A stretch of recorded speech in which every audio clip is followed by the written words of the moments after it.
네, 여러분 안녕하십니까? 기팔공 경영학 문제풀이 과정의 조여은입니다. 여러분들 오늘은요, 우리 지난번에 경영학의 일반 주제 중에 첫 번째 주제로 우리가 상법에 대해서 좀 살펴봤다면요, 오늘은 경영학 역사에 대해서 함께 살펴보도록 하겠습니다. 여러분들 우리 경영학이라는 학문도 그래요. 하나의 학문입니다. 그러다 보니까 학문이라는 건 항상 어쨌든 출발점부터 현재까지의 발전사, 역사가 있는데요. 경영학도 이러한 역사를 가지고 있습니다. 그래서 오늘 여러분들과 함께 경영학 역사에 대해서 조금 살펴보도록 할게요.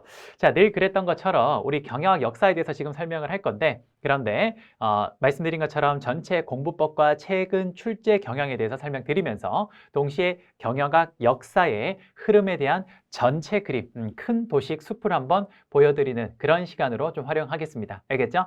자, 그러면 한번 진행을 해보죠. 자, 경영학 역사 이론입니다. 경영학 역사 이론이고요. 경영학 역사 이론의 핵심 이론이라고 제가 적어놨는데, 자, 잠깐 볼까요? 우리가 지금 여러분들 여기 좀 적어놨는데, 제가 요거 조금 더 예쁘게 오른쪽에, 여러분들 여기 오른쪽 란에다가 제가 조금 더 예쁘게 한번 정리를 한번 해보도록 하겠습니다. 자, 한번 해보도록 하죠. 그렇습니다. 여러분, 우리가 경영학 역사는 어떻게 발전을 했냐. 사실 어찌 보면 그 출발점은요, 바로 여기에서 출발을 할 것 같아요. 19세기 표류 경영에서부터 출발을 할 것 같습니다. 여러분, 이 표류 경영은 그 당시에 우리가 이렇게도 이야기를 해요. 배회 경영이라고도 이야기를 합니다. 배회 경영. 19세기 표류 경영, 배회 경영이라고도 이야기를 하는데요. 여러분들 우리 19세기 말, 정확하게 표현을 할까요? 19세기 말. 19세기 말에 당시에 우리가 그 여러 가지 생산을 하는 어떤 공장이나 혹은 기업이라는 곳을 가면요. 그런 조직을 가면 사실상 그 당시의 경영 형태를 지금 현재 와서 우리는 뭐라고 표현을 하냐면 배회 경영 혹은 표류 경영이라고 이야기를 합니다. 왜 이런 이야기를 하냐? 여러분 우리가 표류라는 말이 무슨 말입니까? 배가 이제 그 바다 위에 떠 있잖아요. 그러면 이제 그 배가 사실상 목적이 있으면 그 목적지를 향해서 배가 쭉 따라가야 되는데, 근데 배가 표류가 됐다. 그럼 무슨 말입니까? 그렇죠. 목적지를 잃고 이쪽 저쪽 그냥 바다에서 떠다니는 겁니다. 그렇죠? 마치 그 배가 목적지를 상실한 상태에서 그냥 그 물결에 몸을 맞춘 것처럼 이렇게 왼쪽으로 파도가 치면 글로 흘러갔다가 다시 오른쪽으로 파도 치면 오른쪽으로 가는 이런 식으로 말 그대로 그 물 위에서 표류하는 겁니다. 마치 그 당시에 19세기 말의 경영이요. 그렇습니다. 배가 마치 표류한 것과 유사한 형태의 경영이 이루어진다 그래서 우리가 표류 경영이라고 얘기를 해요. 다른 말로 배회 경영이라고도 합니다. 여러분 우리가 산책을 할 때요. 우리가 배회한다라는 말이 무슨 말입니까? 그렇죠. 이게 바로 정확하게 목적지를 향해서 걸어가는 것이 아니라 어떻게 되는 겁니까? 목적지 없이 이쪽 저쪽 이렇게 여러분들이 그냥 이렇게 목적지 없이 뭐죠? 둘러보는 거 그런 것들을 우리가 배회한다라고 얘기를 하죠. 마찬가지입니다. 그 당시의 경영 자체가 어떤 뚜렷한 목적과 수단성을 가지고 경영이 이루어진 게 아니라 어떻다? 그렇습니다. 그냥 목적 없이 배회한 거예요. 그 당시 어떤 식으로 그러면 이 경영이 이루어졌길래 선생님 이런 이야기를 하는 겁니까? 라고 이야기를 하면 제가 이렇게 답을 해볼게요. 재미있는 예로 한번 설명해 봅시다. 예를 들어서 이런 일이 있었다고 할게요. 제가 이제 여러분 우리 back to the 언제가요? 뭐 저쪽에 한 1900년대 뭐 하여튼 그 정도 아주 옛날로 한번 가봅시다. 우리 타임머신 타고 back to the future인가? 하여튼 그거 자 여러분 한번 해봅시다. 그 당시에 제가 이제 공장을 하나 가지고 있는 당시에 이제 나름의 제가 기업가라고 해볼게요. 조그마한 양말 공장 하나를 운영을 하고 있는 제가 그 당시에 이제 그 기업가라고 하겠습니다. 근데 제가 저희 회사 공장 직원이 한 50명 정도 되고요. 그분들은 전부 다 이제 양말 공장에서 양말을 봉제하는 뭐 그런 역할을 하는 각자의 일에 과업이 있겠죠. 예, 그런 일을 하는 노동자들이었습니다. 근데 제가 추석이나 설날에 친척 집에 방문을 했는데요. 그 친척 어르신들이 이러는 겁니다. 여은아, 너 그 양말 공장 한다며? 그래서 제가 예. 그러니까 야, 그러면 너 거기서 공장하면 돈도 많이 벌겠네.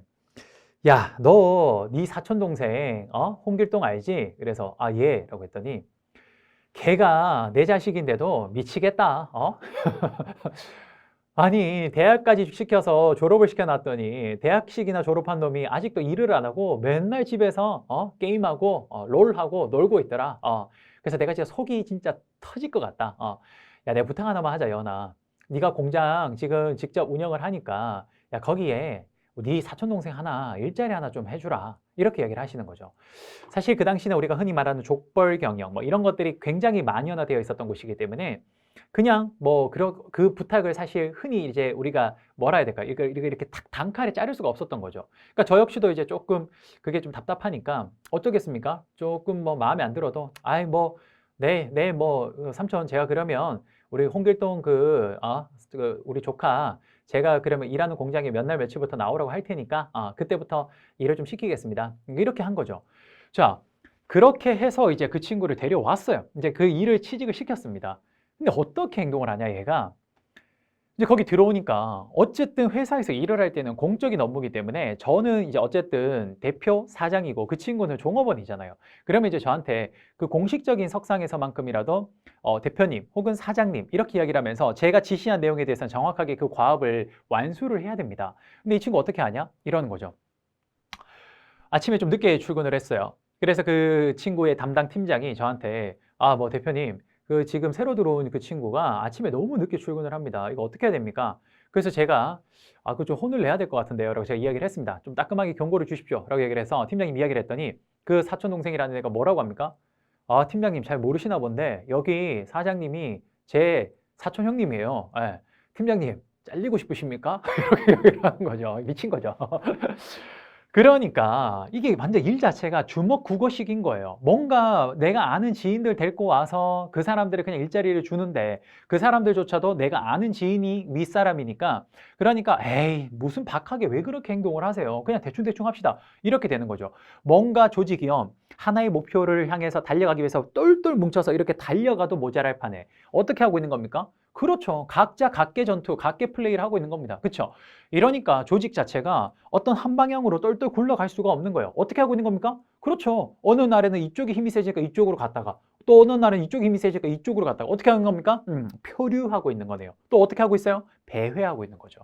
그래서 그 당시에 19세기 말의 표류 경영과 배회 경영은요. 대표적으로 어떤 상황을 말하는 거냐면요. 바로 이런 걸 말하는 겁니다. 비효율적 경영을 의미하는 거예요. 비효율적 경영을 의미하는 거다라고 보시면 될 것 같습니다. 이해되십니까? 그래서 그 당시에 이제 굉장히 비효율적 경영이 만연해 있었어요. 어찌 보면 경영학이라는 학문이 태생하기 전의 상황이라고 보시면 될 것 같습니다. 이해되십니까? 자, 이렇게 해서 그 당시에 비효율적 경영이 굉장히 만연해 있었는데요. 그러던 과정에서 이러한 비효율적 경영을 획기적으로 효율적으로 바꾼 이제 사건들이 발생하기 시작합니다. 가장 첫 번째 누가 나오냐면요. 바로 어찌 보면 이런 비효율적 경영을 가장 효율적으로 처음에 이야기를 한 사람이 테일러입니다. 테일러의 뭡니까? 테일러의 과학적 관리법이라는 게 나와요. 과학적 관리.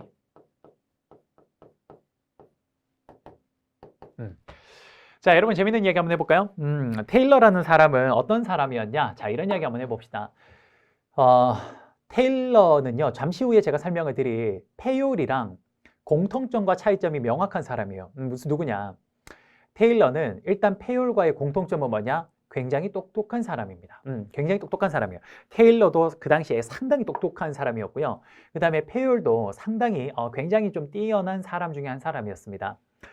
그런데 이 둘의 가장 큰 차이점은 뭐냐? 그래, 공통점은 이 둘이 굉장히 뛰어난 사람이다라는 거라면요. 이 둘의 가장 큰 차이점은 뭐냐? 그래요. 페요일은요. 엄청 부잣집 아들이고요. 테일러는 그렇습니다. 흙수저예요, 흙수저. 예. 그래서 사실 테일러는요. 원래 꿈이 뭐냐면 하버드 대학교 로스쿨을 가서 굉장히 뛰어난 사람이니까 하버드대 갈 수 있겠죠. 그렇죠. 우리나라의 서울대처럼. 그렇죠. 그 하버드대 로스쿨을 가서 자기는 이제 로이어, 그 변호사가 되는 게 자기의 꿈이었어요. 그렇죠.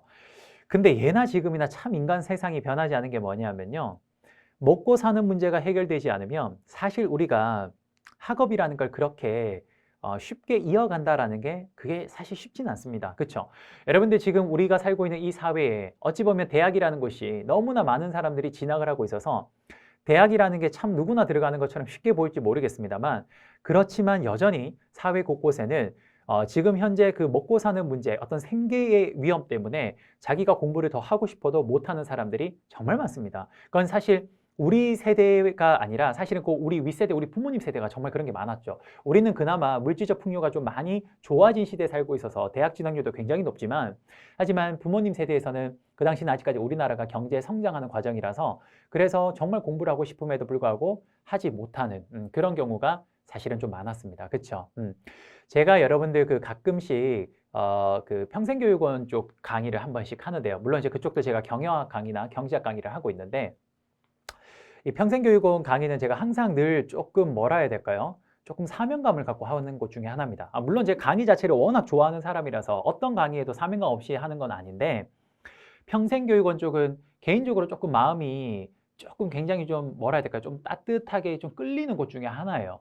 왜 그러냐면 평생교육원에 가면요. 연령대가 굉장히 다양해요.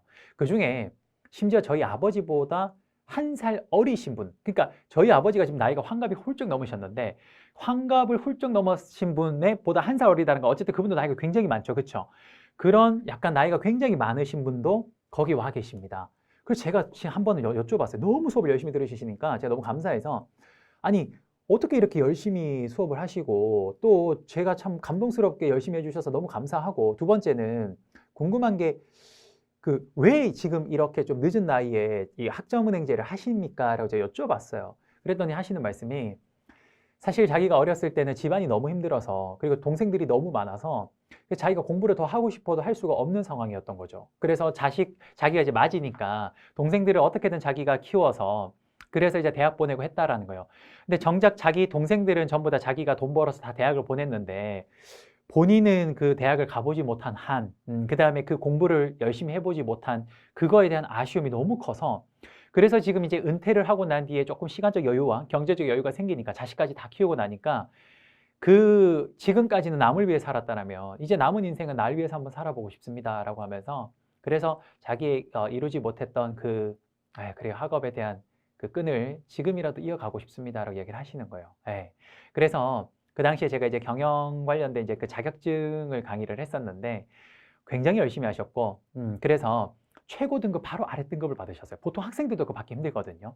너무 재밌게 잘 들었다고 하시면서 너무너무 자기 행복하다고 하시는 거예요.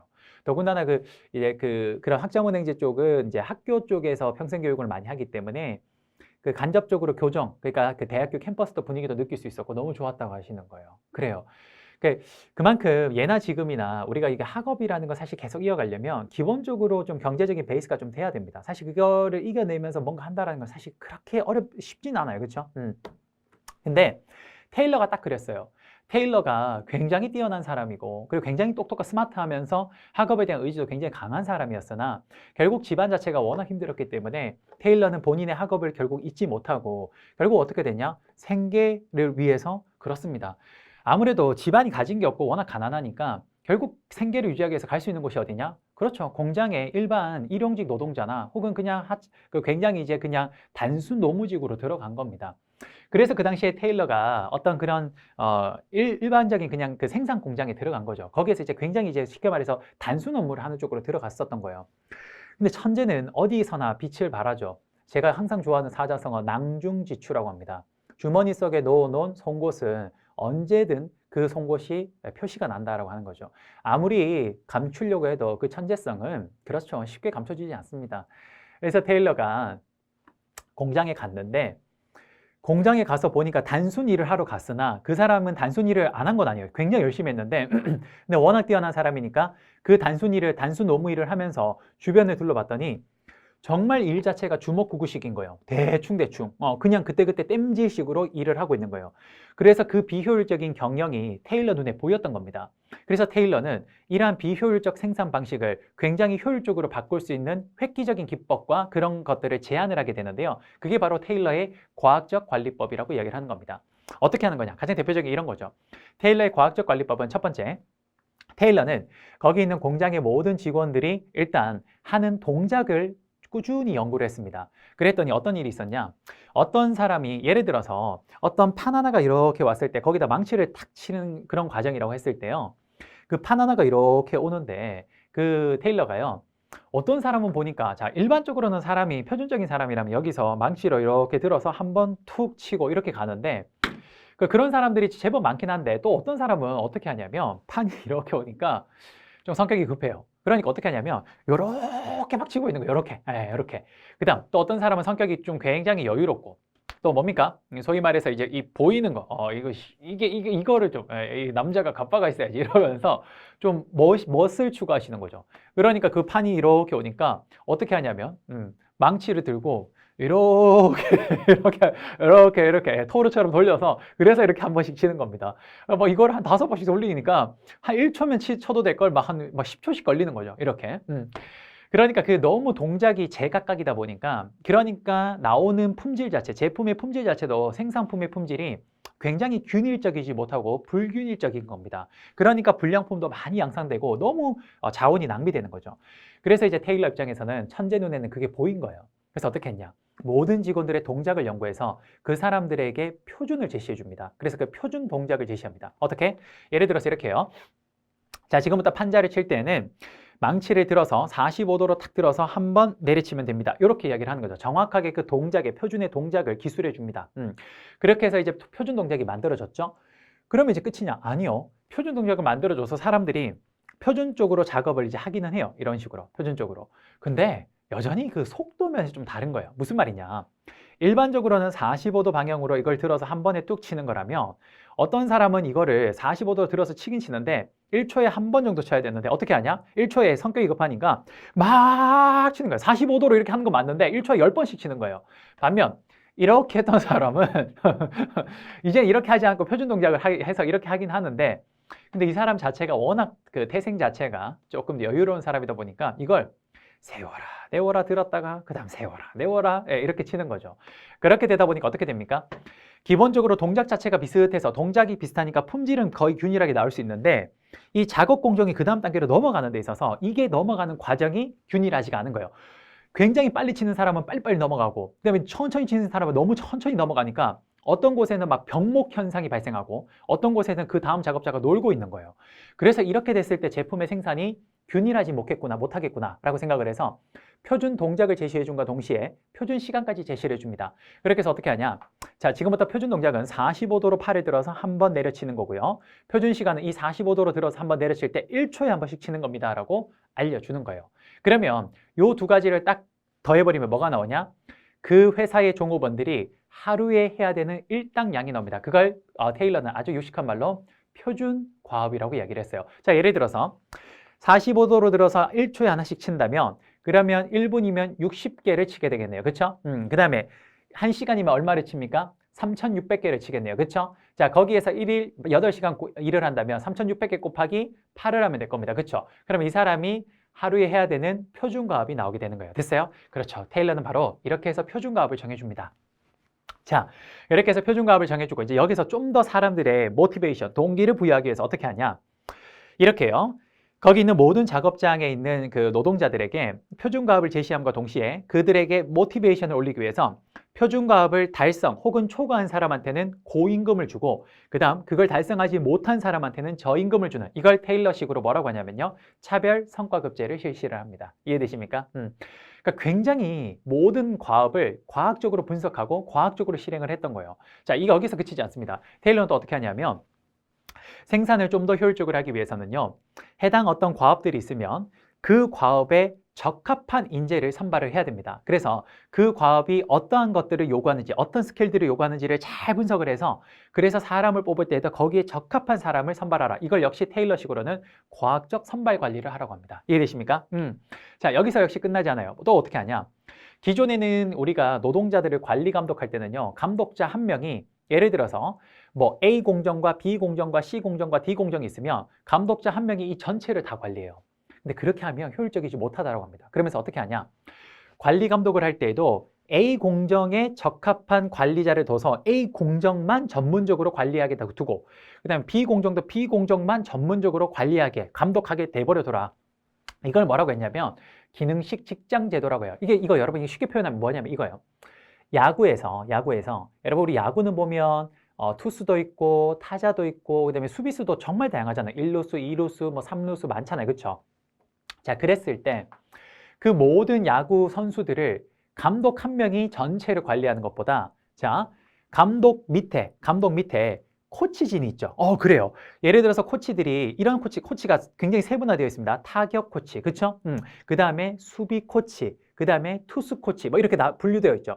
이런 식으로 감독 아래에 개별적으로 그렇죠. 그 각각의 기능에 맞는 코치들, 그런 감독들을, 그런 감시자들을 둬가지고 그 사람들이 그 분야에만 집중적으로 관리 감독하게 만들어라는 거예요. 전문성을 띄워주는 겁니다. 이걸 기능식 직장제도라고 얘기를 한 겁니다. 발로 테일러는 그 당시에 이런 과학적 관리법을 통해서 정말 비약적인 생산성의 향상을 이루어냅니다. 이해되세요? 네, 이게 바로 테일러가 그 당시에 했던 과학적 관리법이에요. 이해되세요? 이렇게 해서 테일러의 과학적 관리법을 통해서 비효율적 경영이 효율적인 경영으로 넘어가게 됩니다. 그런데 이제 이거를 누가 꽃을 피우냐면 역시 이제 이 지금 테일러의 과학적 관리법을 계승 발전시킨 사람이 누구냐면 바로 포드라는 사람입니다. 여러분 그 자동차 회사 포드, 맞아요. 그 포드 자동차 회사의 창업주 이름이 포드예요. 그래서 포드인 거예요. 포드는 그 당시에 이동식 동시 관리법이라 그래서 컨베이어 벨트 시스템이라는 걸 만들어냅니다. 컨베이어 벨트 시스템 이런 걸 만들어내요. 그래서 포드는 어찌 보면 테일러의 과학적 관리법을 기반으로 자신만의 좀 더 발전적인 생산 관리 기법을 만들어냅니다. 컨베이어 벨트 시스템 뭡니까? 그렇죠. 작업자가 가만히 있고 컨베이어 벨트가 왼쪽에서 오른쪽으로 가면 거기서 그냥 그렇죠. 그 반복적으로 마치 사람이 기계처럼 행동을 하는 거예요. 이거 그 당시에 그 포드의 컨베이어 벨트 시스템을 풍자한 영화가 뭡니까? 찰리 채플린의 모던 타임즈죠. 하루 종일 볼트 나사 그 조우는 것만 보니까 지나다니다가도 단추구멍만 보니까 이렇게 조으려고 하는 거죠. 그렇죠? 그런 거예요. 인간이 굉장히 인간성이 말살되는 겁니다. 그렇죠? 그 당시에 포드는 이런 컨베이어 벨트 시스템을 통해서 대량 생산 체제를 완성을 시키고요. 그리고 제품이 대량 생산되다 보니까 균질한 제품이 대량적으로 생산이 되니까 굉장한 저가격으로 제품을 판매할 수 있고 반면에 또 뭡니까? 그렇죠. 그 굉장히 많은 직원들한테 고임금을 줄 수도 있었습니다. 테일러는 뭐라고 하냐면 보통 직원들한테 차별 성과급을 통해서 달성한 사람한테는 고임금을 주잖아요. 그래서 고임금과 두 번째, 그 사람들이 그렇게 고임금을 줘도 이 사람들이 생산성이 그것보다 훨씬 더 커지기 때문에 회사 전체적으로는 노무비가 줄어든다 해서 저노무비라고 이야기를 했습니다. 여기는 저가격, 제품의 저가격과 고임금의 상태가 달성이 된다라고 보시면 돼요. 됐죠? 그리고 또 포드는 제품을 대량 생산, 표준적으로 균질적인 제품을 대량 생산하기 위해서 3S라는 걸 실천을 하는데요. 첫 번째, simple, 단순화. 두 번째, standardization, 표준화. 세 번째, specialization, 전문화를 추구를 합니다. 이 세 가지를 추구를 해서 포드는 굉장히 그렇죠. 균질적인 제품을 대량적으로 생산하는 데 성공을 합니다. 이해되세요? 여기에 바로 비효율적 경영, 19세기 말에 이 비효율적 경영을 그렇죠. 타파하기 위해서 나온 이 관리법들을 우리는 통칭해서 전통적 관리법이라고 이야기를 합니다. 전통적 관리법. 그 당시에 1번과 2번이 일어났던 지역이 어디냐면 여기까지 일어난 지역이 어디냐면요. 여기까지 일어난 지역이 바로 미국입니다. 여기까지가 미국이에요. 그런데 비슷한 시기에 프랑스에는 그렇죠. 제가 아까 살짝 설명한 바로 우리 슈퍼 울트라 초 금수저가 아닌 플래티늄 수저인 페요리라는 사람이 등장합니다. 페요르는 뭘 주장하냐면요. 일반 관리론이라는 걸 주장해요. 일반 관리론. 여러분 느낌이 좀 어떻습니까? 일반 관리론. 뭔가 밑에 있는 노동자들을 위한 게 아니라 뭐 약간 느낌이 어때요? 그렇죠. 약간 상위에 있는 경영자 느낌이 좀 들죠. 그래요. 페요르는요. 페요르는 어떤 아들이었냐면 어떤 집의 자식이었냐면 그 당시 프랑스에 광산을 보유하고 있는 아버지의 아들이었습니다. 예, 쉽게 말하면 지금으로 치면 대기업 회장님의 아들이라고 보시면 돼요. 우리 마치 제드래곤 같은 사람. 그래서 페요르는 엄청난 부잣집의 아들입니다. 그러다 보니까 이 사람은 사실 말단 직원으로 들어가는 게 아니라요. 그 아버지 회사를 물려받을 때 어디로 들어가냐면 바로 우리를 지금으로 치면 상무로 바로 들어가는 거예요. 실제로 여러분 우리 그 삼성에 우리 제드래곤 형님 있죠? 우리 제드래곤 형님이 우리 재용이 형이 삼성에 첫 입사했을 때 직급이 뭐냐면 여러분 우리 삼성도 가장 첫 입사했을 때 그 직급이 사원이에요. 사원 혹은 주임이거든요. 그래서 이제 사원, 주임, 대리, 과장, 차장, 부장이고요. 그 부장까지 올라간 다음에 이제 갈 수 있는 게 상무입니다. 이사진이죠. 그렇죠? 우리 제드래곤 형님은 첫 입사를 30몇 살에 첫 입사를 했을 때 뭐로 입사했냐면 상무로 입사했어요. 그렇죠. 상무부터 이렇게 올라가는 거예요. 애초부터 출발점이 다릅니다. 그렇죠? 마찬가지예요. 페이얼도 그 당시에 이제 첫 입사를 상무 정도로 입사를 했습니다. 간부로. 그러다 보니까 이제 페이얼은 주로 자기가 보고 듣고 그 느끼는 것들이 주로 이제 그 고위급 관리직, 즉 그런 이사진 정도 되는 그런 고위 관리직에 해당되는 내용들을 봤던 거예요. 그러다 보니까 그런 높은 층에 있는 사람들이 일반적으로 밑에 있는 사람들을 관리할 때는 어떻게 하는 게 중요하겠습니까? 라고 해서 일반 관리론이라는 걸 이야기를 합니다. 거기에서 6가지 경영자라면 중요하게 해야 되는 활동들이 있는데 그런 6가지 활동들에 대해서 자세하게 설명을 하면서 특히나 거기에서 관리 활동을 아주 중요하게 설명을 했는데 그 관리 활동의 과정이 그게 뭐냐? 그렇죠. 계획, 조직, 그 다음 뭐냐? 지휘, 그 다음 조정, 통제라고 했습니다. 바로 오늘날의 경영학이 이 정도로 발전하는 데 있어서 모태가 된 게 바로 페이얼의 일반 관리론입니다. 경영학의 웬만한 부분은요. Plan, Do, See 이 3단계를 많이 거치게 되는데 그 Plan, Do, Se가 바로 여기에서 나온 겁니다. 계획, 조직, 지휘, 조정, 통제라는 바로 여기에서 나온 거예요. 경영학이 어찌 보면 뼈대를 만든 사람이라고 볼 수 있습니다. 그렇죠? 이렇게 해서 페이얼은 그 당시 프랑스에서 이렇게 발전을 좀 했고요. 그 다음 비슷한 시기에 또 누가 있었냐면요. 비슷한 시기에 바로 독일에서는 그렇습니다. 그 유명한 공산주의 혹은 그런 것들을 만든 막스 베버라는 사람이 등장을 합니다. 그러면서 막스 베버는요. 가장 효율적인 생산 체계를 구축할 수 있는 조직을 하나 제안을 하는데 그게 뭐냐? 그게 관료제입니다. 이 관료제가 바로 조직을 가장 효율적으로 만들어주는 가장 그렇습니다. 좋은 제도다라고 이야기를 합니다. 관료제 뭡니까? 쉽게 말하면 가장 대표적인 피라미드 구조 이거죠. 그래서 모든 어떤 일 처리를 문서화시키고요. 표준화시키고 그리고 뭐 어떤 사람이 오더라도 쉽게 대체할 수 있게 그렇게 뭔가 계획적으로 만들어야 된다. 명령을 일원화시켜야 된다. 이런 것들을 강조를 합니다. 그래서 그런 관료제 안에서 생산 활동이 이루어지면 그러면 생산은 비약적으로 향상할 수 있다라고 얘기를 한 거죠. 자, 미국과 프랑스와 독일이라는 어찌 보면 지리적으로 좀 먼 거리에 있는 이 나라들이 다 동시에 추구했던 건 뭐냐? 바로 19세기 말에 이런 비효율적 경영을 어떻게든 효율적으로 만들어 보고자 했던 노력들이라는 게 가장 큰 공통점이 되겠습니다. 이해되십니까? 자, 이렇게 해서 전통적 관리론이라는 게 등장을 했는데요. 그래서 그 당시에 실제 어느 정도로 정말 그 생산성이 향상이 됐냐면요. 자, 이 지금 모든 것들이요. 굉장히 사람을 기계 부품화 시켰어요. 그래서 사람을 기계 부품화 시키니까 자, 쉽게 말해서 그 과업을 굉장히 전문화 시키니까 세부적으로 전문화를 시키니까 그러니까 그 실제 성과가 어떻게 됐냐면 정말로 그 당시에 비약적으로 향상을 합니다. 이렇게 비약적으로 향상을 해요. 근데 어느 순간쯤 되니까 갑자기 그 향상도가 이렇게 떨어지기 시작합니다. 이렇게 떨어지기 시작해요. 그래서 많은 경영학자들이 그 당시에 왜 이러지? 분명히 여기 지금 테일러나 포드나 페이얼이나 베버에 의하면 과업을 전문화시키고 사람을 기계화, 부품화시키면 이게 생산성이 더 이렇게 올라가야 되는데 이렇게 되는 게 아니라 점점 떨어지고 있는데 왜 그런가? 그거에 대해서 굉장한 궁금증을 가지고 있었습니다. 그래서 그런 궁금증을 가지고 있던 찰나에 하버드 대학교에 메이오 교수님이라는 분이 계십니다. 메이오. 에이오 아닙니다. 미안합니다. 메이오.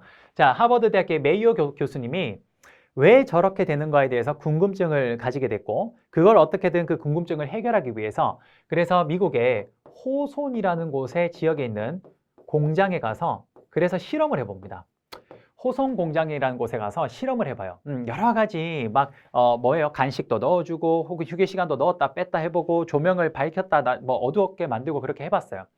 여러 가지 실험을 하는 과정에서 엄청난 사실을 하나 발견해냅니다. 그게 뭐냐면 아무리 외적으로 돈을 많이 주고 조명 환경을 어둡게 밝게 해주거나 혹은 뭡니까 그 사람들에게 뭐 간식을 넣어줬다 뺐줬다 이렇게 해봤는데 그런 외적인 요소가 영향을 주긴 주는데 그게 사람의 생산성에 엄청난 영향을 주는 게 아니라 가장 크게 중요하게 영향을 주는 건 뭐냐? 바로 인간성이라는 겁니다. 즉 인간이라는 건 감정을 가지고 있는 동물이기 때문에 인간의 그 감정을 잘 컨트롤해야 결국은 생산성이 다시 높아질 수 있다는 걸 알게 돼요.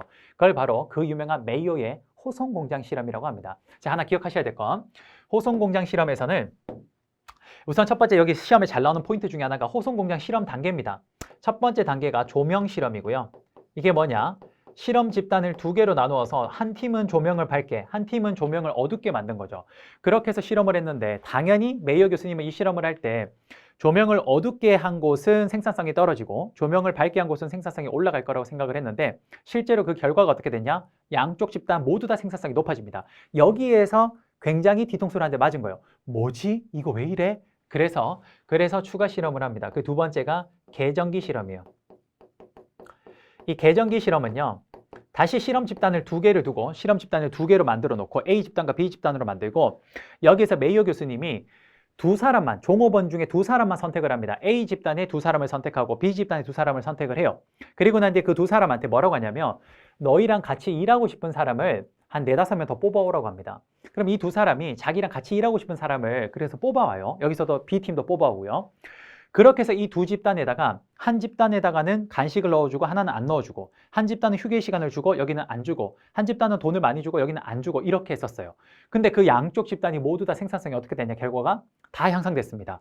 그래요. 여기에서 이제 진짜 뭔가 있다라는 걸 알게 됐고 그래서 세 번째 그 실험에 참가했던 사람들을 대상으로 본격적인 실험이 들어갑니다. 그걸 바로 면접 실험이라고 그래요. 그래서 그 사람들한테 물어보죠. 왜 이렇게 생산성이 다 같이 향상을 했냐? 분명히 휴게 시간이나 돈이나 이런 걸 안 준 데는 생산성이 떨어져야 되는데 너희도 같이 증가했는데 왜 이렇게 된 거냐? 물어봤더니 그 사람들이 뭐라 그러냐? 아, 사실은요. 교수님께서 일단 이런 데 오셔서 저희를 위해서 애써주시는 거에 너무 좀 감사했고 두 번째로 일단 그 먼저 2명 뽑은 사람이 그 사람들한테 같이 일하고 싶은 사람을 뽑으라고 했으니까 당연히 그 사람들이 평상시 친분이 있는 사람들을 뽑아온 겁니다. 그렇죠? 그러니까 그 사람들이 같이 뽑아오니까 일종의 그게 뭐가 됩니까? 뭐 우리로 치면 약간 또래 집단 같은 그런 비스무리한 게 돼요. 그렇죠? 친한 친구들의 집단. 그렇죠? 뭐 약간 동아리처럼. 그러니까 원래 회사 생활에서 제일 짜증나는 게 나랑 안 맞는 사람이랑 일하는 건데 나랑 좋아하는 사람들끼리 모여 있으니까 어떻습니까? 회사 오는 게 신나는 거예요. 회사 오는 게 노는 것 같은 거예요. 그렇죠? 그러니까 돈을 굳이 안 줬더라도 여기서 같이 이야기하면서 너무 즐겁게 지내면서 그러니까 일을 하니까 생산성이 향상이 된 겁니다. 그래서 알게 된 거죠. 뭡니까? 맞다. 인간은 기계가 아니지. 인간은 부품이 아니지. 인간은 감정을 가진 동물이다. 그래서 여기에서 이야기를 합니다. 뭐라고 하냐면 인간성을 잘 컨트롤해야 된다. 두 번째 뭡니까? 인간성과 인간의 감정을 잘 컨트롤하기 위해서 회사가 만들어준 어거지의 공식 집단이 아닌 이들이 만들어낸 비공식 집단, 쉽게 말하면 대표적으로 동아리 같은 거 있죠. 그런 것들을 중요하게 회사가 관리해줘야 된다고 합니다. 그렇게 해서 우리가 면접 실험까지 끝이 나요. 그리고 난 뒤에 마지막으로 네 번째, 뭐 일종의 확인 실험 같은 배정기 실험을 하게 됩니다. 배정기 실험까지. 일단 첫 번째 여러분 메이어의 호송공장 실험 이 순서 단계는 반드시 기억을 좀 하셔야 됩니다. 알겠죠? 그래서 메이어의 호송공장 실험은 이 과정을 거쳐서 인간성과 그리고 비공식 집단의 중요성을 최종적으로 파악을 하게 되는 거죠. 한번 적어볼까요? 그래서 그 결론이 뭐냐? 그 인간의 인간성과 그 다음에 비공식 집단의 중요성을 여기서 인식하게 됩니다. 그래서 이제 그때부터 많은 사람들이 실제로 많은 기업들이 종업원들의 인간성과 비공식 집단을 극단적으로 이렇게 많이 향상시키려고 노력을 해줍니다. 그랬더니 정말로 다시 떨어지던 생산성이 올라가기 시작하는 거예요. 이렇게. 그래서 이 과정을 뭐라고 하냐. 전통적 관리론과는 좀 대비되게 인간을 중시했다 그래서 이 부분을 인간관계론이라고 이야기를 합니다. 인간관계론이라고 이야기를 해요. 이해되십니까? 자, 이렇게 해서 이제 인간을 정말 많이 중시해서 사실 다시 한번 올라갔는데, 그런데, 여기서 다시 한번 올라갔는데, 또다시 어느 정도 가니까 또다시 떨어져요. 그래서 왜 그런가 했더니, 이제는 사실 가장 큰 문제가 이제 이런 것들을 다 해줬는데, 가장 큰 문제가 뭐냐. 예전에 과거에는 정보통신 기술이 이런 게 많이 발달되지 않다 보니까 사회 전체의 흐름의 변화가 굉장히 느렸습니다. 근데 이게 어떻게 돼요? 점점 빨라져요. IT 기술의 발달과 정보통신 기술의 발달로. 그러니까 환경이 매일매일이 역동적으로 바뀌는 거예요. 그래서 이제 그런 것들을 드디어 관리할 필요가 있다라고 해서 그래서 이제 마지막에 나오는 게 뭐냐. 그렇죠. 이제 이거를 인간관계론을 넘어서 가장 이제 현대에 나왔다고 해서 현대적 관리론이라고 하는데 이 현대적 관리론의 가장 대표적인 게 뭐냐? 시스템 이론입니다.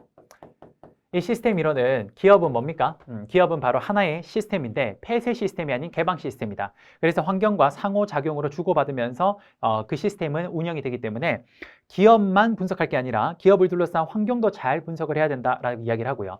그 다음 하나 더 나오는 게 뭐냐면요. 여기까지는 뭐냐? 상황과 관계없이 무조건 여기 뭐예요? 사람을 무조건 기계처럼 쓰면 생산성이 올라간다. 여기는 뭐예요? 사람의 감정과 비공식 집단만 중요해주면 무조건 생산성이 올라간다는 건데 아니라는 겁니다. 환경이 급변하기 때문에 그때그때 무조건 하나의 어떤 최선의 유일 최선의 방법이 있는 게 아니라 그때그때 상황에 따라서 답은 달라질 수 있다. 그걸 바로 상황론적 이론이라고 합니다. 여기에 바로 최근에 나온 현대적 관리론의 그렇죠. 마지막 이야기라고 보시면 될 것 같습니다. 물론 요거 말고 이제 굉장히 이제 심화 과정에 들어가면 이것보다 훨씬 좀 더 자세하긴 한데 우리 지금 공기업 수준에서는 이 정도면 충분히 다 풀 수 있습니다. 그래서 이 정도가 경영학 역사의 핵심 이론이라고 보시면 되겠습니다. 됐습니까? 그래요. 여러분들 오늘은요 우리가 경영학 역사에 대해서 좀 설명을 좀 드렸는데요. 여러분들이 지금 제가 설명드린 요 내용들 반드시 좀 잘 기억해 주시면 좋겠습니다. 알겠죠? 그래요. 수고 많으셨고요. 저는 다음 시간에 우리 경영학 역사 이제 문제풀이로 본격적으로 다시 찾아뵙겠습니다. 여러분 감사합니다.